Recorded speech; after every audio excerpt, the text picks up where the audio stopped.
And I think it can only help to look at LTV very specifically through the eyes of a startup. And I know you've had some startups in your classes who have done an excellent job of looking at the LTV. Yeah, they all have to do it or they don't pass the class.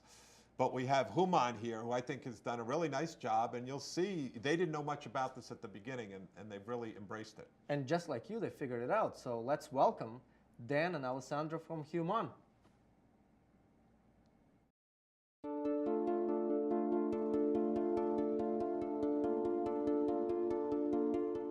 Humon stands for Human Monitor. Humon is all about empowering people with the actionable insights they need to be more healthy, in better shape, and more performant. But we want to be part of actually interpreting and making sense of that information so that we can provide it to you, the end consumer, in a meaningful way so that they can act on the information to be more healthy, to be in better shape. We met on the first day of New Enterprises and started talking as part of a group and realized we were working on a similar mobile app idea that was fixing a pain point we both had. That's really how we started kind of working together, realizing we had very complementary skills, we worked well. I think a lot of people at MIT are coming out of labs, so they have a certain technology or something like that and they really want to use it. And then other people just, maybe have some sort of entrepreneurial background and think that they already know exactly what it is they want to do and want to basically take the class to get course credit to kind of advance this idea.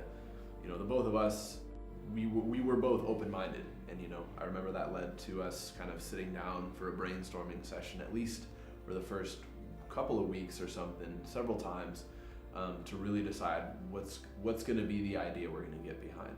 To some extent, from kind of personal frustrations, I enjoy training, I enjoy working out and staying in shape and all that, and a part of that is just generally to be healthy, you want to know what you eat.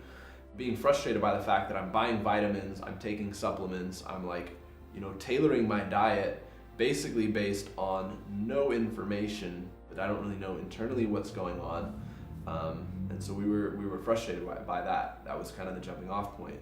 We both thought that technology and biology would intersect to create something very valuable for the end consumer. And we believed this was going to change, and that we're all going to be wearing in the very short future some wearable technology that's going to give us actionable insights about our body to help us be more healthy, be in better shape. And so we started the market research, going out there and asking a single question to more than 200 people, which was, what do you need to know about your body today that would change your life? As soon as we started talking to athletes, we realized that they all had the same problem, and that was a problem that was huge and really worth solving. I think it's particularly important to have diversity in the skill sets. We're making a hardware product, and so there are a whole lot of aspects that go into that. The design of the product, the electronics inside, the software that lives on the electronics, the mobile app that we use to interface with this, and all the software that lives on the mobile app. So, it was critical to us to find people with all of these skill sets. And so, it's really, we started cold calling people, reaching out on LinkedIn, getting introduced, friend of friends, until we put together a team of 5 people, which in the end was the core team who built the product. All these skills overlapping and complementing each other that led us to build a fully working prototype. Rather than launching right now, because there's still a lot of work to do, such as figure out the user experience, we decided to select a very small subset of Boston-based athletes, runners or cyclists, kind of who train 5 to 6 times a week, and sell them this prototype.